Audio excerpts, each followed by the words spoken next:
This is for the people that haven't done this. Let me just minimize this. Hold on, so I'm not distracted. Haven't seen this. There's a, I kind of Amber gave me this on the last sales meeting. Amber gave me this like binder from her home inspector, and said this is great information. She knows I'm going to do this new Nest home construction kind of series here. And she was like, this might be a great supplement. And I kind of poo-pooed it, and I didn't really give her enough time. It was also a sales meeting, and I didn't give her time to explain why I poo-pooed it. It was an incredible binder. I think it had a ton of good information. But when we're doing this, what the goal of this is to this is for a showing agent. This is when you're showing a home. You're not trying to be the expert of homes. That is not my goal here. My goal is to like give you really basics that you can identify on a showing, right? So when I do a showing, um, I typically go to the house and I had this little spiel. If you can kind of start seeing, you can kind of feel when a buyer's really interested in the home.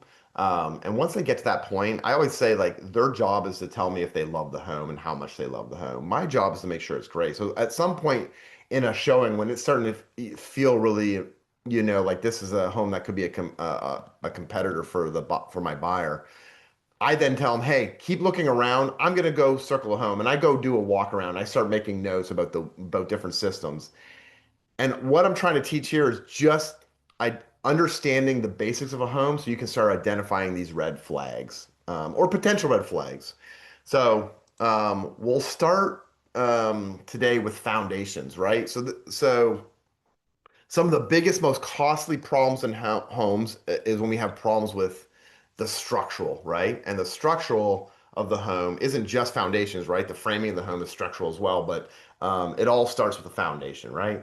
So we're going to start right here, which is there's three types of foundations essentially, right? That we see in our market. Um, Basements, crawl spaces, and slabs. Okay. And I want to explain a little bit why we don't see as many basements and why we see crawl spaces and why and how we do slabs. All these are based on frost depths. Okay. So if you look at my cursor here, yeah, here we are in North Carolina, right? So we're almost in this orangey red. Um, Maybe we're right on the line of this other orange. The two oranges, we're kind of right in this area. So if you look over here, that means we have a frost depth of 0 to 4 inches, or potentially 4 inches to 15 inches. Um, does anyone know what depth we got this year with this really cold snap that we had in late January? I'm gonna assume no one does because I just looked it up. There were some spots in North Carolina where not the mountains in our area here that we got to 12 inches. Wow. Um, it's pretty deep, uh, considering that we typically are in the 4 inch to 6 inch range. Okay. So this is important. Why? Because if you look on this picture on the left, here's a deck, right? There's a cross section of a deck. And this deck is supported by a footing, right? Here's the footing. So when you're walking around this deck, you would see the concrete top, right? And you'd see the post sitting on it. So this is a footing, and the point of a footing is the bottom of a footing, whether it's a home, a deck, a pergola, whatever it is, the bottom of this footing has to be below the deepest the frost level goes. And the reason is when water freezes, it expands, right? We all know this. So as long as it's below it, when this water freezes, so you can see this frost depth here, it looks like 8 inches or 10 inches. When it freezes, it won't push up on the footing, it's on the side. So it'll kind of put all the pressure on the side of this footing and not move it, right? So this is what happens if the frost depth gets below the footing on the right picture. Now this frozen part right here, if you can see my cursor, is pushing up on this footing and it's making it move left, move right. It'll then thaw, it'll settle again, and then it'll freeze in a different way, and it will start to really mess up this footing. And this is when you start getting movement and problems in your structures, right? The very little movements, you start to see doors binding. If you've lived in a northern climate or even this climate once in a while, you'll notice in the winter sometimes a door will be binding, and in the summer it's not binding at all, right? So this is typically from movement. Um, so yeah, this is why we want to make sure our frost depth, our footings are going below the frost depth. So if this footing, and we have a lot of footings in North Carolina in our area that are 12 inches deep, there's potential that the frost level actually got below them this year. Um, but hopefully not significant and hopefully not below them at all. Um, but anyways, if you guys have any questions as I'm going, I'm going to try to go slowly, consistently, but slowly. Just shout out or don't raise your hand. I won't see it. Just kind of say something and I'll answer the question. So going, I'll get to it in a minute. All right, so this is a slab. This is a very common new construction um, element that we see in our marketplace. Okay, and why it's called monolithic is this is the edge of the slab. So this is this is a cross section near the edge of the home, right? And you can see here's your studs, your wall studs, right? That are this is the sill plate and wall studs. So this is how the house is being framed, right? This edge of your slab would actually be a lot thicker than the middle because this edge of the slab has to be Eric, your, hi, Jordan. what's that? Um, if you haven't muted, make sure you mute yourself. So yeah, the edge of the slab is much thicker. This one could be 12 to 16 inches thick. It says it's minimum of 12, minimum of 8 to the top of 18 to the top of the slab itself. So why it's called monolithic is the slab on the middle and the footing is all poured one piece. Sometimes you can have just the footing poured and then the slab in the middle is poured, and that wouldn't be monolithic. So this is what it looks like in real life. So this is probably in like Florida or somewhere not here. I can just tell from the trees. But so this is the slab. This is the complete slab of the home. The only thing that pierces through the slab would be the drain pipes, not the water pipes, but the drain. So these would be all your drain pipes for. Okay. Hey Kim, can you hear me? Can Paige, are you able to mute Kim? Yeah, I just muted her. Perfect. So this slab has the drain pipes going through the slab. The edge here, if you can tell, it's raised up. This is just if there was ever water that kind of intruded underneath the wall, because they're going to frame this up and put up the walls in this, oops, in this part, the water can't get on the slab where the flooring is. So this part will be the inside of the house, and the edge is where the framing will be made for the construction. But this is a monolithic slab. So when we look at crawl spaces, this is a cross section of a crawl space. You still have this footing, right? It's just like the slab. It's just different. And it's just raised up higher, essentially, right? Here's your footing. This footing has to be 12 inches down at least. This looks like it's probably more than 12 inches. Then there's block built on this, and then the sill plate and the framing is built on the block. But it's essentially very similar to a slab, right? In the construction of how it's working. Um, and then there's backfill in here. You can see this line. There's backfill. When they put this footing in here and put this block in here, they backfill the whole back.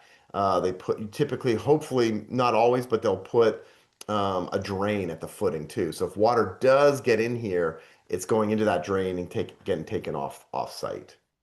And then here's your floor joists, right? And they're laid end to end on the blocks. If the end to end is wide, right? If it's more than 16 feet, really more than 12 feet, um, they will put another footing and another interior inside the crawl space. They'll put another pier in here to support that joist. So here's a real look at it. This is a great picture of a crawl space. It's kind of simple. There's only one vent, but if you walk around the home and you see vents, this is what it looks like before the house is put on top, right? So there's footings around this entire perimeter. The block is put on top of that footing. They've put the sill plate on and they're getting ready to run the floor joist and build this home. There's the crawl space door. This is also a good cross section to show you the crawl space door is typically always at the lowest point, typically, of the crawl space. And we'll get to it in a minute of why it's so important to open up that crawl space door. But as you can see, if you do open up this crawl space door, if it's not wet in this corner right at the door, you don't have to crawl in. If it's not wet there, it's probably not wet up here because this is uphill, right? So this is typically the lowest point, which gives you a really good chance to see if the crawl space is holding water or not. And of course, this house is wide enough that they had to run some interior piers. So basically, they will run a girder from where my cursor is. They'll run a girder, oops, across this entire length, and then they'll run their floor joist this way to that girder and on the other side to that girder. And that's how they'll build the floor system. All right, moving on. Here's a basement. A basement is essentially a crawl space, right? It's just higher. Here's your footings. Again, here's your footings with your interior pier. In this, instead of a pier, it's a wall in the basement, right? But it's still a footing, your block, grade behind it, and then the floor system is built on top of that block. Instead of having a dirt floor in the crawl space, though, they usually pour a slab, right? Um, why do we not see basements here, and why do we see basements up north? It's because basements are really expensive, and if they're not needed, you don't typically build them because they're expensive. However, if you live where I was born in Canada, that frost goes down more than 4 feet. So once you're starting to build your footing 5 or 6 feet down, you might as well go a couple more feet and get actually a usable area. And that's what these are. It's like you're already having to dig down and build the footing that deep. You might as well use that space. And that's why it's more common up there and very less common down here. But essentially, exact same, right? Footing, walls, floor joists are supported. This wall in the middle is kind of like a girder, right? So this floor joist goes from this edge right to here, and then the span goes from here to the other side. And that's a basement. I'm rolling. Here we go. All right, so this is uh the big section for agents that are showing homes. This is where I want you to pay attention if you're not paying attention. Because you're going to find cracks, and this is going to be really scary to your client, and it's going to be scary to you. So I want you to understand cracks really, really well. There's two main types. We're not going to ignore floor cracks right now. The two main types you're going to run into on the side of a home, on side of a brick home, or in a basement crawl space, are horizontal cracks over here, and then vertical cracks. So if we look at horizontal cracks, this is how they're created. So this is a basement in here. This is backfill or the grade on the outside, right? When you're in the basement, the grade is obviously outside much higher. So when you're standing there, it could be up as high as your head. And if water is collecting in this soil behind this wall, saturated soil creates a ton of hydrostatic pressure, right? It's got a lot of pressure moving in all directions. And in the direction of this crawl space, this is a negative space. So this is where it's going to focus most of its pressure. And as you can see, this wall is bulging because of this pressure that's pushing against it, and it's creating a simple crack. That's a horizontal crack. So here's a real picture of it. You can kind of see the slight bulge in this wall. If you look at my cursor, you can kind of see where it's happening. And at the middle of it, you're seeing the wall starting to crack and split open. So if you walked in a crawl space like this and you see a horizontal crack, you should know that that is because of hydrostatic pressure behind that wall. Okay. We will talk a little bit about, is this crack bad? Should you call an engineer? Um, Again, this is about pointing out red flags. I would notate this and go and tell my buyer, hey, you see this crack here? There's probably some pressure behind this wall. And then they go, oh my God, is it a problem? And you go, I don't know. This is why we get a home inspection. This is why we get an engineer sometimes. It's just something to know about, and it might not be a problem at all. I wouldn't get too worried about it, but it's something to know. This is horizontal crack. So there's a horizontal crack right here. You can kind of see it. And what they did is this is a fix for horizontal cracks. This is fixing the symptom. These are called carbon straps. So once in a while in your basement, you will see these straps. They look like black plastic with like this clear coat on it. They basically adhere these carbon straps against the wall. And what it does is just really helps that pressure going against it. These things will not stretch. So if they're adhered to the wall really well, it'll help hold this wall back or at least help against that pressure. The fix is actually getting the water that's saturated behind the wall not to be there anymore, not to saturate that soil. But we'll talk about that in a second. Here's a more robust fix. So if you remember that picture a few slides back, you saw that crack, that horizontal crack. So this is something where maybe they put this I-beam right against that crack, and then they put these I-beams here and here. These are called soldier beams. They attach these beams against the floor joists, and they don't dig them, but they cut them into the concrete slab below. So these things cannot be pushed. So all this pressure that's coming from outside this way, right? Coming from outside this way, now has to push these beams.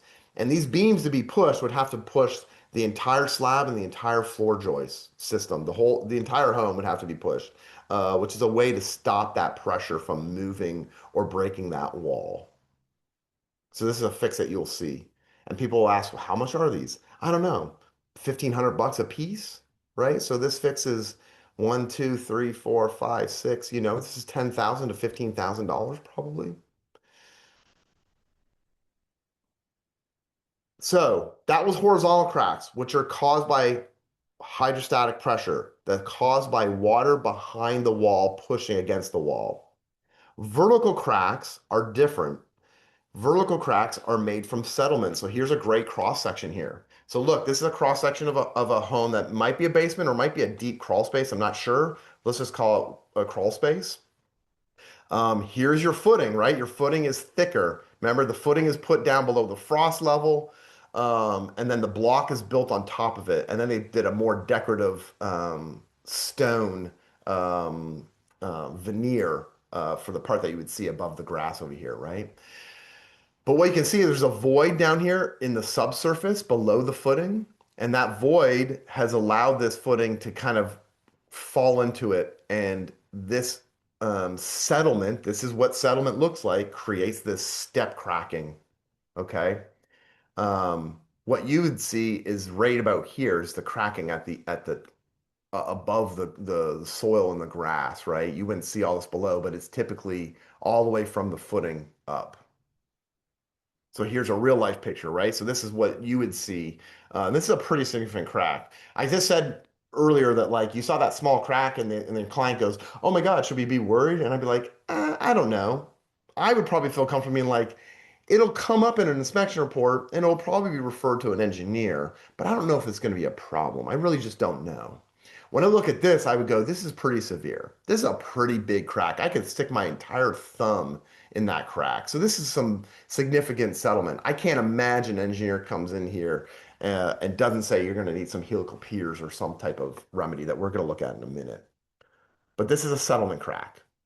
And it will typically follow the path of least resistance, which is always the edge of a door or the edge of a window. That's why you'll see it very often go to a window like this. Here are more settlement cracks. So here, this is in a basement, right? So you can see this one over here. That one doesn't look as significant to me. This one looks very severe, right? Why does it look significant over here is bad to me is because at the top of this crack here, I couldn't even get my pinky finger in there, right? That's pretty thin. On the right, I can almost put my hand in here, right? This is a pretty significant crack. So this is some significant settlement on the right. Um, and this is called step cracking, when it follows the masonry joints of blocks, and sometimes when it rips right through a block, that's pretty significant. I want you to be very cautious. I put this here, likely fine and not great, right? This is how I talk with my clients. I don't say this is fine. It's like it's likely fine. I would say it's going to come up on an inspection report. It might even be kicked to an engineer, potentially. This one is more significant. This one I can almost guarantee it's going to be kicked to an engineer. So if I'm showing this home, I go, hey, we should be prepared to understand that we're going to be calling an engineer. I might want to, on this kind of one, I might want to call an engineer immediately, not wait for the home inspector to refer it, just to get it on the schedule. Hey Jeff, Yeah. on that picture on your right over there, I see the step cracks, but also I see another crack going in the opposite direction. Is that something that you should be aware of too? It looks like it's been filled with some sort right there in the middle. Move your Right cursor right here. there. Yeah, Um, yeah, what's happened? No, I think this is all the same problem. What's happened, Tim? This is what likely happened, and I don't think you're expected to know the history of this and start guessing and be wrong, but I can probably tell that this is actually a crack that's happened in the past, and they pointed it up. It was probably a crack, something similar on the left here, and what they did is they pointed it up. What does pointing up mean? It means filling in the crack with more masonry. So I think this is actually this discoloring that you're seeing, this like darker gray, is there was a crack here. The homeowner, through his own means or someone told him to, who knows, went in there and filled it with masonry, some substrate, right? And then it's discolored because it's a different color masonry, or it's been cured a shorter time than the rest of the wall. And then it's continued cracking after that point. It's just probably showing you history of the same crack that's been addressed before, gotcha. which is good to know. This means they fixed the crack, they pointed it up, but they didn't go outside and fix the problem. We're going to talk about that in a minute. Almost all of these, when we get into real estate, sometimes people really fixate on the fixing the symptom and they don't fix the problem. The spoiler is, and we will get into it shortly here, is water is always the problem. And if you're constantly fixing structural issues without fixing the grade and the water issues outside, you're going to continuously have problems. Okay, so here's another way that's commonly fixed in our marketplace. These are called helical piers. You've heard about them. I'm going to show you some pictures here that explain what they are. So you can see this is the side of a home. If you see this brick here, right? And you see the darker part, this dark stain right here is probably the level of the soil, right? So this was where you were walking outside. They've dug down this wall and they found the footing. This ledge here is the footing, right? We've seen the footing is consistently bigger than the block that's laid on it, right? There's been some settlement here, and obviously someone's recommended that they put some helical piers, and the helical piers, and I'm going to show you some cross sections in a second. They are actually, I think I have it next. There it goes. Okay, so these black things here, each one of these is the same thing as this thing. So the helical pier is a bar, is a is a spiral bar, and you're going to see in a second that is twisted, spun down, spiraled down into the soil very deep, 12, 16, 20 feet, whatever it is. Um, and then they attach this bracket to it. And this bracket basically has a lip, if you can see. And that lip will literally go under the footing. So if the footing is settled, let's say it's settled 3 inches, that lip will go under the footing, and then you can actually adjust it with these nuts and raise that up 3 inches. So you can actually correct the settlement, and then it also stays in place to support it so it never settles again. So here's a picture of a crew putting them in. So here's those black things you just saw. They are using this machine to spin down the helical pier, and then they attach the bracket below the footing. So this is a basement here, which we won't see too often here. Here's the cross section. Here's what helical piers look like. You can see here's the footing right here, touching the footing. These are the brackets that are put, it's a ledge under the footing to support it. And they're attached to these helical piers, which are basically a long bar tube, really strong metal tube that's almost like an auger. If you can imagine, these little discs are like when you see an auger, they're basically spinning down in the substrate, and then these things can't be pushed down any further, so there will be no more settlement because these discs basically push against the substrate and you can't move it. And this is a common fix that we see a lot, and I think people don't understand what it looks like visually and what it's actually doing. So there it is. How much are these? I don't know if anyone's got a recent quote. If you have, let me know. I'm guessing they're probably $2,000 a piece now, maybe even a little bit more. I'm not sure. Has anyone had a quote for a pier lately? I mean, I have a quote for 13 peers that was 28 to 32,000. Okay. So 2,000 plus a little labor or whatever. So yeah, you know, I think that's so if I'm talking to a client, I don't tell them quotes. I'm not quoting out any work. I am not a contractor at all. But sometimes our clients just want a ballpark, right? Like, is this 100,000? Is this 10,000, right? Uh, I think, 2,000, 2,500 per pier is probably a rough idea. That's probably pretty accurate, right? Okay. Any questions on cracks, settlement, anything like that? All right, we're moving on. So this is really the most important. I'm going to sit on the slide for a second. If you guys have termite damage or powder post beetles, right? Or mold, let's talk about mold, wood destroying mold in the crawl space, or structural foundation issues. All of those things, including mold, including termites, they all need moisture. They are all a problem with water, right? Wood rot, water, structural settlement, horizontal cracking, all of it's water issues. So water management is actually the thing you need to do. I've seen many homes where I actually had a buyer that was recommended getting something like 20 helical piers. We got a different engineer came in and he goes, "Hey, you buying this house no matter what?" She's like, "Yeah, I'm buying this house. We're fine. We can fix this." He said, "Okay, well then this is what I would do." You know, he's an old school engineer that's not trying to cover his ass completely, right? He's like, "What I would do is I would just sit in the home. I would fix all the water grading around the perimeter of the home, fix the downspouts, fix all this stuff, let the site dry, and in a year evaluate it." Long story short, that's exactly what she did. And in a year, she got the site dry. There was never any movement again. Her back door kept binding. There was never any movement again. And she didn't have to do all that structural work. So when we look at water problems, grading is the biggest thing. So here's this house. The water is coming down this slope and then it's sitting right here. Where does it go? It goes down and it sits behind this wall. It's either going to create a ton of hydrostatic pressure in this wall or it's actually going to intrude in the home. When we talk about water intrusion, this is classic. Water doesn't have anywhere else to go, so it has to go in here. How could you fix this? Well, you could create a swale. You could dig this slope that's gentle. You could dig it a little more aggressive and then dig a slope away from the home. So the water is coming here and then getting off site. So here's a real life picture on the left. Look at the left. If you can imagine, I don't know how much square footage is past this picture, but there's a slight slope here in the old grade right down to this porch. They're probably getting water sitting in this porch. It was probably horrible.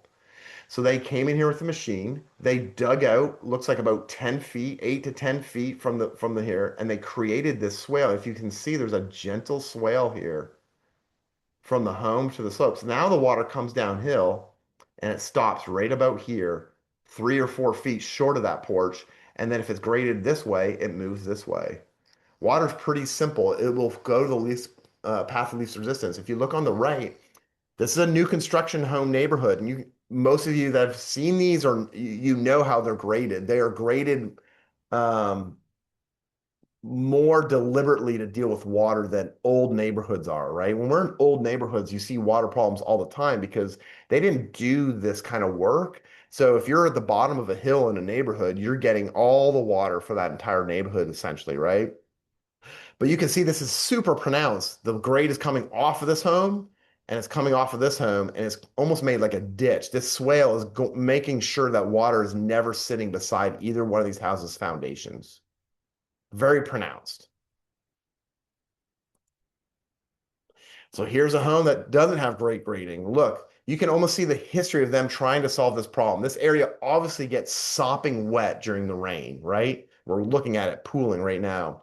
And you can see this downspout right here. It was probably a short downspout that stopped here. And they're like, oh man, I got to extend the downspout. So they extended it out 8 feet. But because the grade is still working right to left, it would come out of the long downspout and come right back to this spot. They're like, okay, we got to extend it even further. Let's get some black pipe. So they extend this downspout even further and it comes out this black pipe and comes right back to the house. It's like water is going to follow gravity. It's just the way it is. What they need to do here, if they really want to fix it, is actually do some significant grading here and create a swale right here. So the water comes here and then get a better grade going this way. So the water is moving quite um, quickly and getting off site, not pooling here. So let's say we're showing this home on the left, right? Your clients love it. There's a partial finished basement downstairs. And you're like, oh, that's great. And as they're falling in love with it, you can see the partial finished basement right here where the window is, right? Looks like this is a crawl space. Here's some vents, so only partially finished. That's why I said that. And if you look at this grade, this all the square footage here outside when it really has a hard rain is coming right down here and sitting right here. There's no way around, oops, there's no way around it. So what I would do is I'm not alarming them. They're loving the home. They're looking at the master bedroom. They're trying to figure out their furniture. I come out here and then I go inside right below these windows and I check the baseboard here. I touch it with my finger, right? I touch the wall. I just see if there's been evidence of former water intrusion. Just because it's graded here doesn't mean it's not functioning well. It could be graded this way. I can't quite see. Maybe it's coming down here and going to the backyard really well. Not sure. But I'm checking, you know, and your clients will love you for it if you can point out just some things that are going to come up in the inspection report. Um, so that's what I'd be looking here. I'd be walking around this house and I would just be kind of notating different concerns that might come up. When you have a downspout that's coming only 12 inches off the home, if this isn't a great grade here, the water might come out here, but if it's a heavy rain, it might sit near this foundation. So these are like kickouts, right? So the water will come off here and just get it a few more inches further down the hill makes a huge difference. So you'll see these quite often. So here's a kick out. Here's a concrete kick out. This thing's absolutely useless, right? They haven't graded this correctly. You can see this has been washing out this corner for a long time. You can see the gravel here that probably went to this point is now like completely washed away. These bricks, the top of these bricks are like level with the grass here, but they're about 8 inches down here. This water comes off this downspout and it just sits in this corner. Not a great water management, right? This needs to be regraded or this pipe needs to have an extension that's getting away from the home and getting the water off the site. Again, it looks like they had a short downspout here. They had a little kick out. It wasn't doing that great, so they added this extension. But if I look at the slope of this extension, right, it looks like it's almost curved up. So that means the water comes out of here and comes probably right back. This extension probably needs to be quite a bit further, or they need to come in here and actually just raise this grade up from right about here. They could strip up this grass and raise the soil grade to like this height, maybe a few bricks up. And that way, you know the water's coming off here and getting away from the home. Subsurface, you guys might see a lot of homes will have subsurface now, right? This downspouts going into a pipe and going under the ground. And then you're like, where does it go from here? I don't know. Well, it typically goes to somewhere with daylight. So the end of the pipe needs to go down, it needs to be below this level, right? So the top of this pipe here is below the pipe here. So this pipe can actually have water sitting in it, not a big deal. As long as where it daylights, we call this daylighting, is above this point, you're good to go. So they've obviously had some problems with water around here. They dug below this little walkway, and they put some PVC pipe to get this water off of site. Questions? Moving on. All right. So this is a good cross section of showing you how water gets into your basements. When you say water seeping into crawl spaces or basements, this is what it does, right? If there's any little crack, there's a ton of pressure. All the soil here, even if it's not enough hydrostatic pressure to cause horizontal cracks, it's still pressure, right? This is a negative space. So this water is trying to find ways in. Any little crack any pipe that pierced the side, where the slab meets the footing, right? Here's your footing, here's a slab that sits on it. That water will come right underneath this wall and come right back up here, right? Any little spot it can come in. So here's an interior French drain that you guys will hear about and see quite often. So they've had some moisture issues in this basement. There's so much water behind this wall, that when they drilled these two holes, it's literally like spewing out almost like a hose. That's how much water's behind this wall. That's a ton of saturated soil behind here. So I don't know where this is. This is just a picture off the internet. But I hope that they're not just going to put an interior drain here and call it a day, and that they're actually going to do some water management outside. We don't know though. But this is what they've done. They've dug out, they've cut this trench near the footing. So this is your footing. Here's the block. Here was the slab in the basement, and they've cut it. And why they've cut it is they're going to run an interior drain. So this is, if you can watch this picture on the left, here's your wall. This is your block wall that's sitting on the footing. Here are your wall joists, right, for the basement that they've cut so they can do this work. So they've cut these off. They've cut the concrete in here. They've put this gravel trench along the footing. Then they put this plastic that you can see over here on the right as well. It's like a manifold, so if any water gets up against this, I don't know how to explain it. It's almost like egg cartons. The water can kind of travel behind it and get into this trench. And then when it gets in this trench, it gets in this perforated pipe. And then this perforated pipe runs around the whole perimeter. If you watch my cursor, it goes around the whole perimeter of this basement. And in the lowest point is graded to this thing, which is a sump pump. It's a big open, like 40-gallon drum that water fills up. And when it gets to a certain point, there's a pump in there, and the pump pumps it up this pipe out of the crawl space. And this pipe hopefully is going far away from the home and getting off-site. And this is how they're dealing with water problems in their basement. And once they've dealt with all this, they put the plastic over, and then they re-put in the new concrete to flush with this other concrete so that the floor is still functional. Jeff, and it does that unless the power goes out. If the power goes out, the pump will not work. That's correct. I've experienced that and just watched the water just rise and rise and rise. It was Yep.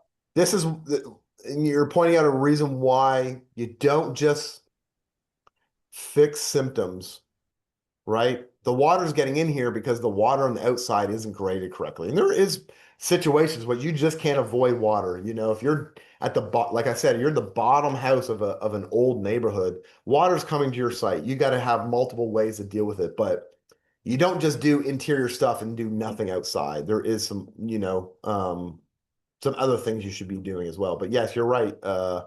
If you have no power, that sump pump's not going to work. How do they ensure that the water, like the decline is enough? I'm assuming that on the opposite corner from the sump pump is the highest point. Like, is the grade of that drain pipe just like ever so slightly? How would they test that to make sure it's not going to get hung up? Yeah, it's a good question. They literally are putting a level, either with a laser or they're putting an old school 4-foot level, and they're making sure every step of this pipe, as they lay that pipe in, they're making sure that pipe is going downhill. Okay. Let's say they calculate that the pipe needs to go down 16 inches total, right, to get to the other side of the house. They will start at 0 inches and they'll just grade it a quarter of an inch every, and eventually, if they need to get down 16 inches, they need to dig the trench 16 inches deep. And at the far end, the pipe is only a half an inch down, or an inch down, and at the end where the sump pump is, it's 16. They have to make sure it's graded correctly. And if that's the situation in a basement, like, do you go get an inspection to ensure that it's working properly? Yeah, How so often is it not installed properly? yeah, I think that's a very good question too.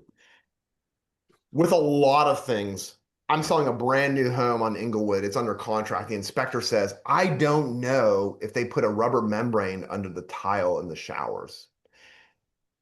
right? I'm going to answer your question, but there's a lot of elements that we see in homes that you just cannot know if it's done perfectly well, right? But I think there's signs. If I go into a crawl space and I see the different colored cement here, I see this, they use this plastic, like, and I look at the sump pump, the parts that I can visually inspect lets me know if this is a quality contractor or not.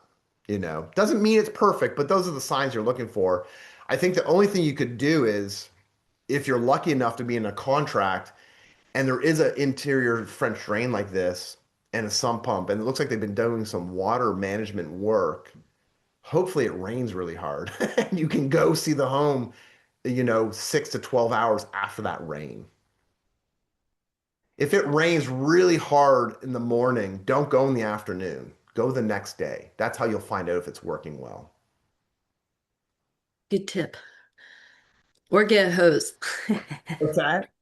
Or get a hose. Well, so I don't know, you're not going to see this pipe daylight anywhere. Yeah. The only place you see this pipe daylight is in the sump pump, not at the other end. So I don't know if the seller is going to really want you flooding their property to test. Probably not. I don't think, yeah, you just have to, you got to do a visual inspection and go, yeah, this looks like quality work. If I saw this piece of plastic like this and the concrete the way it is, and I look at the sump pump in the corner, right? This looks like quality work, doesn't it? Like Mhm. you can tell that these people knew what they're doing. They have good PVC pipes. So like it doesn't look janky. I would feel comfortable thinking that this was done right. It might not have been. I don't know, but it doesn't look too bad. Also, you can tell if a crawl space or a basement was getting water intrusion for years and years and years, and they put this sump pump in 4 years ago. You can kind of tell if this thing's been dry for 4 years for the most part. There'll be some like really old staining, but you can almost get a sense that it's been dry for a long time. And I think that's what you're looking for. You're just looking for visual kind of cues. That's all. Jeff, can I Thanks. ask a question? Although I see that we're supposed to ask them in the No, chat. no, go ahead. Okay. I was showing a house the other day and it was raining, which was great because it did show us how water was moving around it. On the same wall, let's see, on the side of the house where the garage was, water was coming into the garage under the garage door.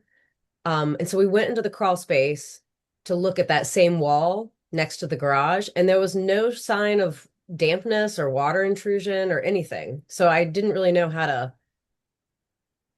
think about that. Uh, it's like the system is bending but not breaking, it sounds like, Okay. right? Okay. I think what you just described is exactly what we're talking about here. You're just putting eyeballs on it. It looks like, oh wow, it's raining. Doesn't look like there's intrusion here. So it came in under the door, which by the way, garage doors are typically, especially new ones, are built with a lip because they almost expect a little bit of water to come in. Yeah, this one Um, didn't have a lip, so right. So I mean, we get pretty big rain events in North Carolina. To expect absolutely no water intrusion or like it's not probably realistic. Um, so I think you did exactly what you're supposed to do, Kelly. You just went like, "Hey, water's coming here. Let's go take a look at the crawl space in this spot." And you looked and you didn't see water intrusion. You're like, "Okay, that's pretty good." okay, You're cool. not trying to solve the problem. You're just trying to like go in there. I've had agents go under contract before. I don't think in our firm, but I've heard stories where they go under contract and there's like a foot of water in the crawl space. I'm like, did you open the crawl space door? And they're like, no. I'm like, Oof. that's all I'm asking for here. It's like very basic uh discovery of what you just did. Okay, there's another cross section of the French drain inside. Here's an interior French drain in a crawl space. It doesn't have to be a basement, right? You can see the gravel along the side. You can see the gravel coming through the middle of the crawl space, right? And here's the bottom corner. Here's your sump pump. Looks like this pipe is going somewhere and getting off site. So here's your footing. Here's your, is that your footing? Man, this shouldn't be exposed, but anyways. And here's your block. So an interior French drain can be in a crawl space. It can also be in a basement. And a lot of times you'll get in transactions and it'll be like, just put a French drain and you'll be fine. But they're not talking about the outside part. And we want to make sure we're talking about the outside part as well. Okay, here is a sealed crawl space. So you've heard about this. This is exactly the same crawl space you just saw. It's not the same crawl space, but it could be, right? Here's a crawl space, no vapor barrier. Here's just a dirt floor. Here's the block walls, right? Here are the vents. And someone goes, hey, I want to seal my crawl space, which I think all crawl spaces should be built sealed. I think this should be actually a building code. I think vents are old school and I don't think they should do it anymore. But anyways, that's just my opinion. So they come in here and they go, how do you seal a crawl space? You run plastic all along the floor, but you also bring it up the wall and then you seal it against the wall and you seal it against every one of these piers. So there's no holes or ways from the vapor that's below this plastic to get into the crawl space. Then you go see this vent here. There's a vent over here as well. So I know this was done retroactively. If this was done as part of the construction of the home, they wouldn't have put vents in. So I know they've done this retroactively, and they've sealed these vents. Once you've sealed a crawl space, then you seal the vent. You close it off. And then the last thing you do in here, and I can't see one in here, but somewhere, all this ductwork, you would pop one little hole, not a hole, but like you'd put a little vent down here, a small one, just to get a little bit, just a really tiny bit of conditioned air. And that's how you do it. Hey, Jeff. Jeff, Yeah. go ahead, Kristen. Is a sealed crawl space always the gold standard, or is a vapor barrier with existing vents just as good in some situations? I think a sealed crawl space is much better always. Okay. I think you can control it, right? That's the vapor barrier can get pulled away. If you get a really big water event, that moisture can go around the edges, right? Things like Uh-huh. that. Also, vents are supposed to be open and closed depending on the season, and no one's paying attention to that. So they're closed when they should be open, and they're open when they should be closed. It takes a lot of like human error. I think a sealed crawl space, in my opinion, I feel like every crawl, it's not very expensive. We don't build homes anymore. All my builders, myself included, when I contract to have a house built, if it's not a slab, we typically do this. It's really not that much more expensive. So, Jeff, my question is, even if the crawl space is encapsulated like it is right here, can you still hear me? Yep. Um, Yeah, I but can you hear said you. but you said that the water is on the outside. So is this like a cover up then? So water is still behind that encapsulation? Absolutely. Yeah. Below that vapor barrier, below that sealed crawl space or a vapor barrier, in our market, a crawl space right below it is dirt. It's got moisture in it. There's water behind it. So if this house was done like they had some water issues, hopefully right here you can see this little dip. You see this little dip where under the mound? I'm trying to insinuate or accentuate. I bet you they put an interior French drain in here too. My guess is they put an interior French drain in this crawl space and then sealed over it. So any water that is behind here is still entering into that French drain and getting off site. They're typically not doing a sealed crawl space to hide a problem, because if there's water still behind this at the footing, you're still going to get settlement. You're still going to get cracks. You're going to still have some problems. This is done typically in conjunction with other fixes as well. Hey, Jeff. Did I answer your question, Tim? Yes, you did. So it's Okay. still got to handle the situation that's outside of it though, right?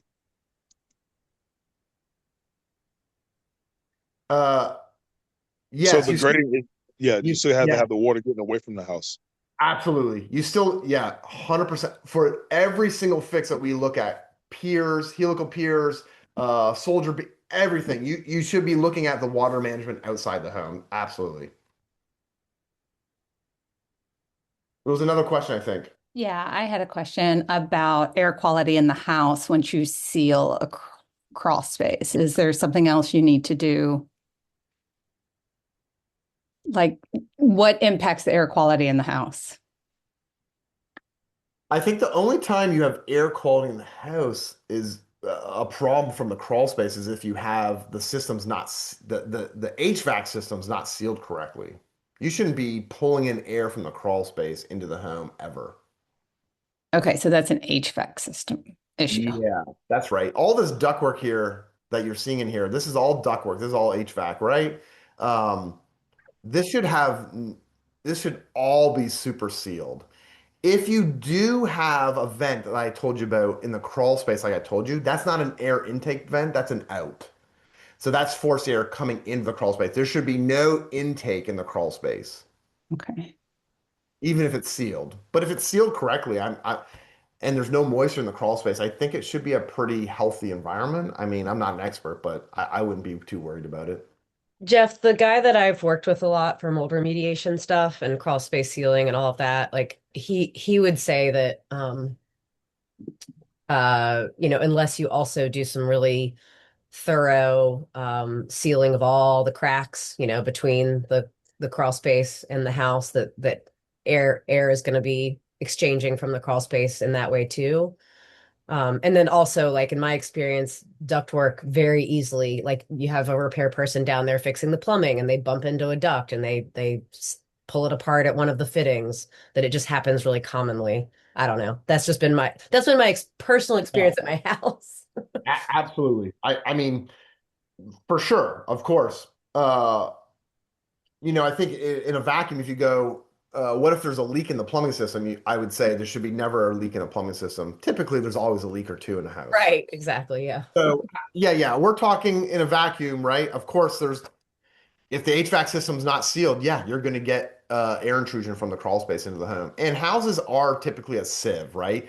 They're actually getting more and more sealed up now that we actually have to run fresh air. It's called, oh man, I'm forgetting the name Fresh of air it. intake. Yes. So you actually have to bring in air from outside because these houses are getting so sealed. But typically, if it's an older home, it's a sieve. There is air and water intrusion everywhere. Okay. Jeff, one last question. Yep. So if a house, let's say it's a newer house, crawl space is encapsulated, how am I, how are we going to know if there's like extra pressure?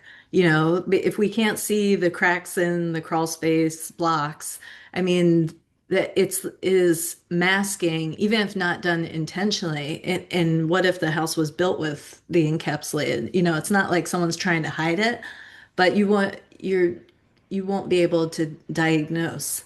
If it's under negative pressure, like really intensely, the doors can shut sort of by themselves.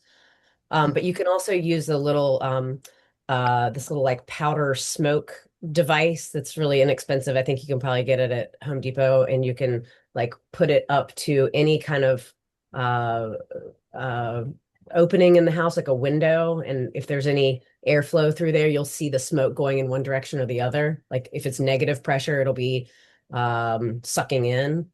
Hmm. Right, Jeff? I mean, I'm pretty sure I about have no idea. I don't do seances and stuff, but okay. I would say this. I Lauren, worked with a building scientist in my previous life, and this is what he told me. I'm sure there's lots of tricks of the trade. I just said previous life. I meant previous career, but you said seance, and so that's where I went. If I can pull this back a little bit and remind everyone, we're looking for red flags. When you're walking around the home and you see the grade is dog shit, right? And you're feeling it's wet outside, you're seeing staining, you're seeing cracks on the outside, then you might go, oh, there could be some other problems here. And you go in and it's sealed crawl space. You're like, I can't tell, right? So that would be a worry, Laura, but you're seeing other signs. If I walk around the perimeter of the home and it looks like you can, I don't know how to explain it. You can tell when there's not a problem. It's dry, there's no staining, the grade looks good. I'm not, I'm not, I'm not now worried about hydrostatic pressure somewhere. It's like I can typically, I can walk around a home and go, there might be some problem here. This is not graded correctly. So it's like when you go to the doctor and you say what you're having troubles with and they ask a bunch of questions and you don't understand they're related. It's like they are related. He's trying to pinpoint exactly your symptoms so you can find out the problem. I think you're not going to find a problem that there won't be multiple warning signs, is what I'm saying. Yeah, that makes sense. So I wouldn't just be like, is there a problem with these walls? I can't see. It's like, well, you also can't see when you guys see, we're going to look at some examples here really quickly. What we got for time? Okay, I want to move quicker, but um, if the house isn't brick, you're not going to see cracks, right? So there's like all sorts of, just like the example with the tile floor too. There's all sorts of examples where you can't see how it was built, so you can't identify problems. I think you look for other reasons to see if there could potentially be a problem. That's all. All right, I want to move a little quicker. We have 2 houses to show to tour. This is the routine I want you guys to do. And if you forget everything I talked about today, that's okay. We'll talk about it some more again. You'll eventually get it. The biggest thing I want you to remember is this. Open the crawl space door. If you open the crawl space door, it's typically, like I said, the lowest point of the crawl uh, of the crawl space. You don't need to be have a master home builder to see if there's problems. Opening the door, you'll be able to smell, right? You'll be able to smell mold. You'll be able to smell must. You'll be able to see some electrical, some HVAC, some plumbing, right? You'll be able to see pipes. You'll be able to see typically a lot of things right from the door. And you'll be able to see if water's sitting there. If I open that door and it doesn't smell bad, I see a vapor barrier, there's no sitting water there. And I see, I'm learning a ton about this home by this one simple act. So I would say if you ever put a house under contract and there was a crawl space door and you didn't open it and look in, you were not doing your job. It's a very basic thing that can identify a lot of issues. You're not looking to figure out every little thing in this home. It's impossible. You're not a home expert. This is why we have due diligence. This is why we have home inspectors. Uh, your job is just to notate really simple identified red flags. If you open the door and there's 8 inches of water standing there, you don't need to, be a master to figure out there's a problem going on. So this is what I want you to do. If you see a buyer that's interested in a home, walk the perimeter, look for cracks. If you see a crack or some bad grading, do what Kelly did. She saw it, some water intrusion. She goes, I'm going to look at the crawl space at that location to see if it's more of a problem, right? You go to that problem and, oh my God, there is a lot of water in here. Look at the sill plate above it. Touch it. Is that wood rotted? Is it soft? Is it wet? That's all you're doing. You're just kind of following the cookie crumbs. Really quickly, this is a new construction. I do want to blaze through a few things. I don't want to hold everyone up too far, but too long. What you're seeing here, this blue is the hardy plank, right? This is the siding. This part right here, this weird gray, you can see is styrofoam. This is a slab. This is new construction slab. They will put a piece of styrofoam between the slab. Here's the concrete slab. They'll put a piece of styrofoam between the concrete slab and the grade. It's just another barrier of moisture away from the slab, right? Because right a few inches right on the other side of this is flooring, right? A slab is the last defense. The floor is put right on top of it. So this is a house that I was listing.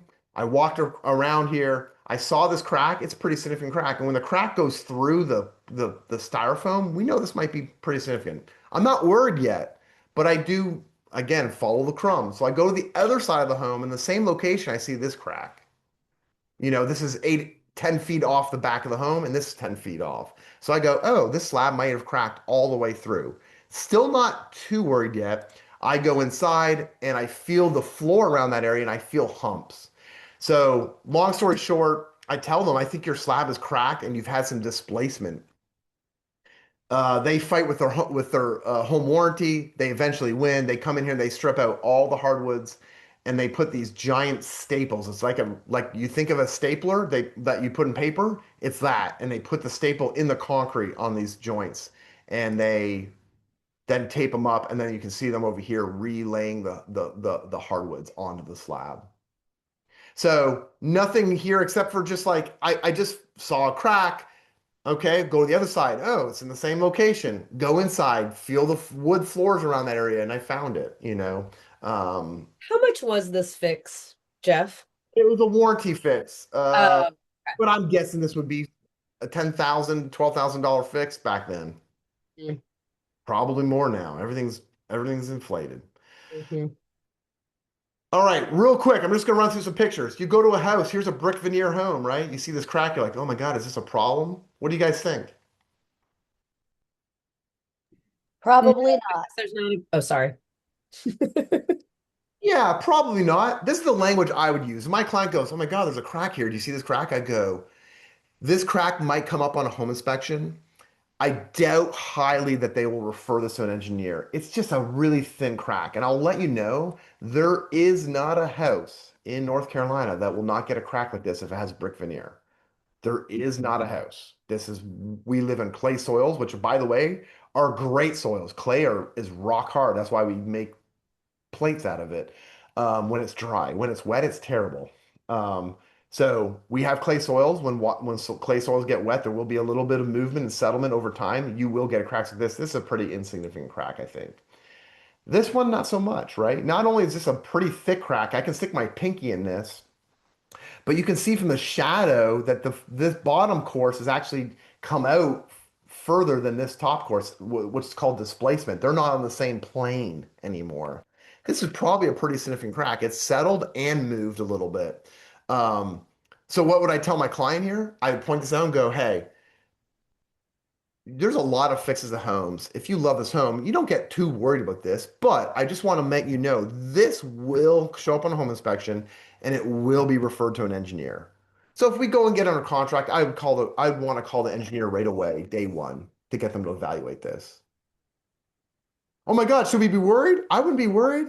Lots of houses, but Question. Oh, sorry, Jeff. yeah, go ahead, Kathy. Is it also like situations where this is just kind of like the facade, like a crack in the facade, and when you go inside to investigate, you might not see any kind of serious structural. The facade is affixed to the block. Mm. So So it still is significant.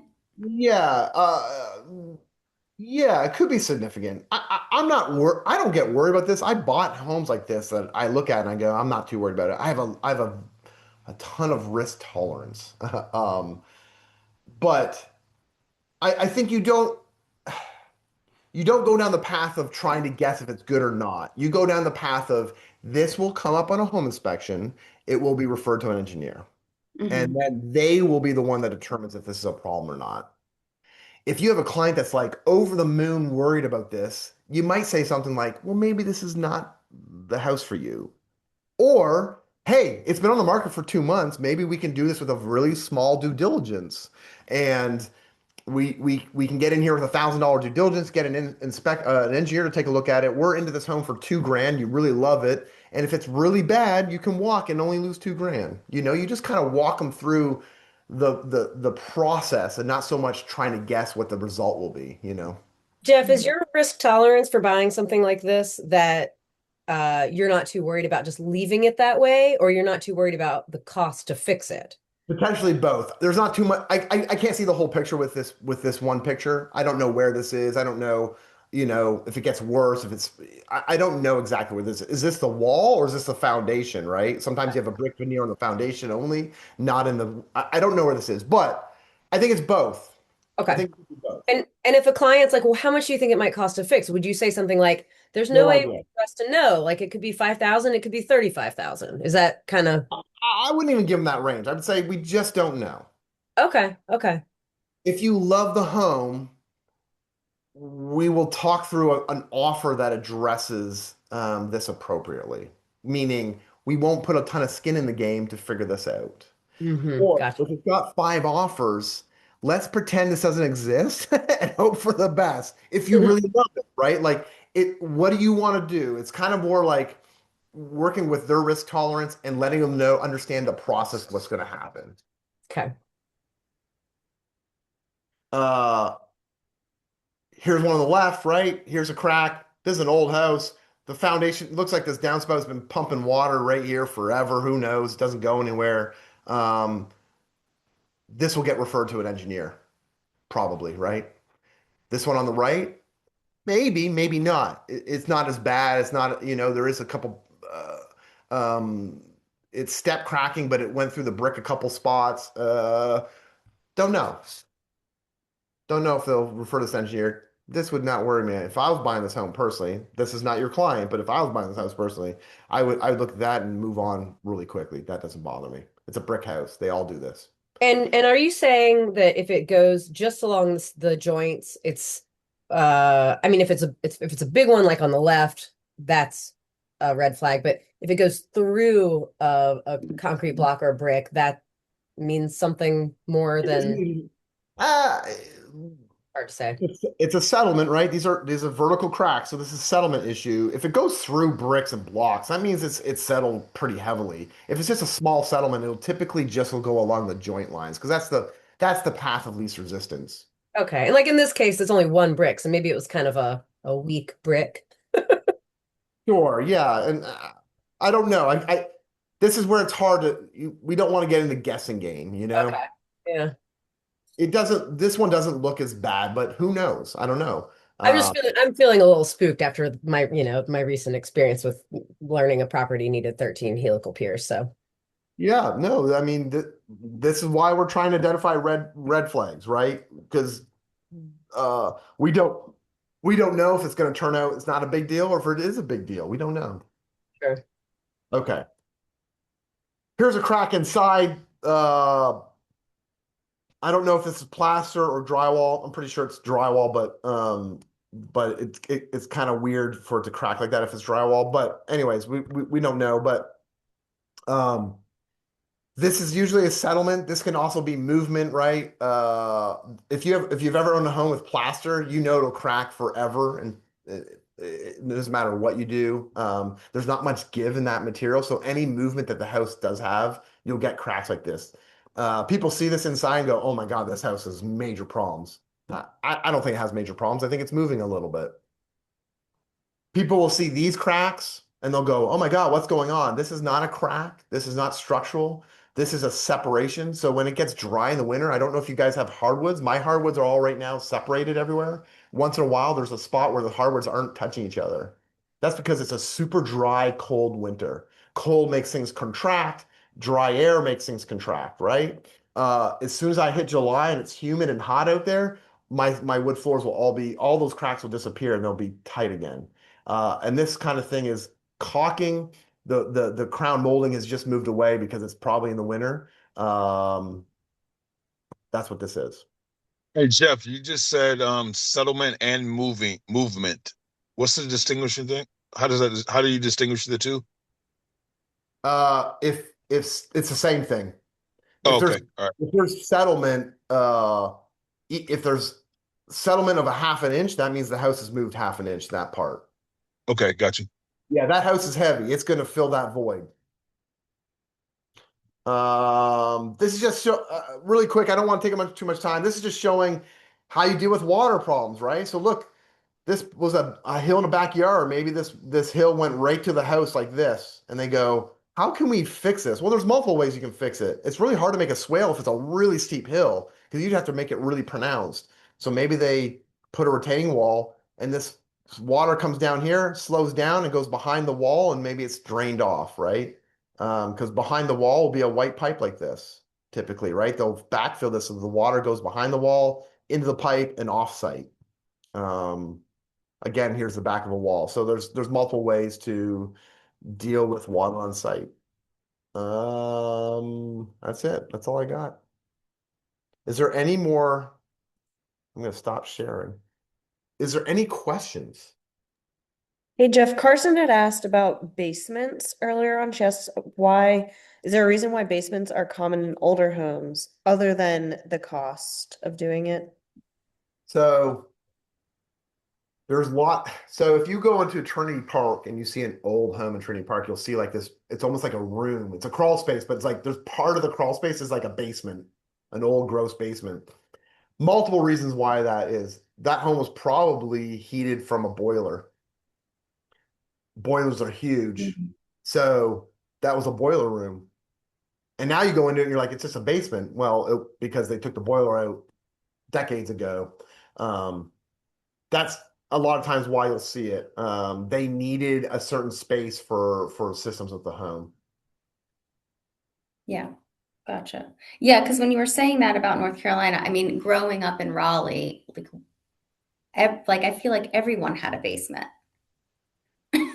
Yeah, I mean, you see them around, and some people want them. But John they was were, trying to build a house with a basement. He doesn't need it. I tell him, you're spending a lot of money on this basement. That's half yeah, value. I wouldn't do it. But if you can have a basement. If you're on a big hill, you might have right. because you're digging down anyways. Yeah. Right. And because it's on a hill, you can have a walk-in. It's a nicer basement. It's usable space. That actually like makes a lot of sense because I feel like they were all kind of like partially above ground. And maybe just being a hilly area. And Yeah. there were a lot of them are older homes as well. Yeah. But I think yeah, if just you're a home curious. builder in a tract neighborhood, right? You're trying to build these houses. You have very slim margins. You're trying to build them cheap. Like, let's be honest, right? Lennar, Beazer, any of them. Like, I'm not trying to pick on one. They're all doing the same thing. Um, and they have a flat topography. That's going to be a slab. It's the cheapest thing possible. There's nothing wrong with it. It's just the cheapest. The more you build up is more material and more labor. So basements, if they're not necessary, they just will not be built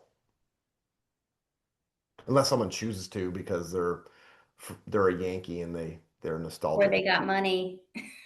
Yeah, but even if they got money, it's like, why wouldn't you? You're about to build livable space. It's going to cost just as much as the above grade livable space. And when you resell it, you're going to get 50% of the value. Mhm. Not only is it expensive, you don't get full value for it. It's like it's a loser situation for the most part. Gotcha. Yeah, losing situation, not loser. Loser. Okay. Any other questions? All right, go on tour Thursday. We're going to be doing this again. I can't remember if it's plumbing and HVAC or it's electrical. It's the next two systems that we're going to go through. Thank you Thanks, all. Jeff. Thanks, Thank you Jeff. so much, Jeff. Absolutely. All right, have a great day. Thanks. Thank you.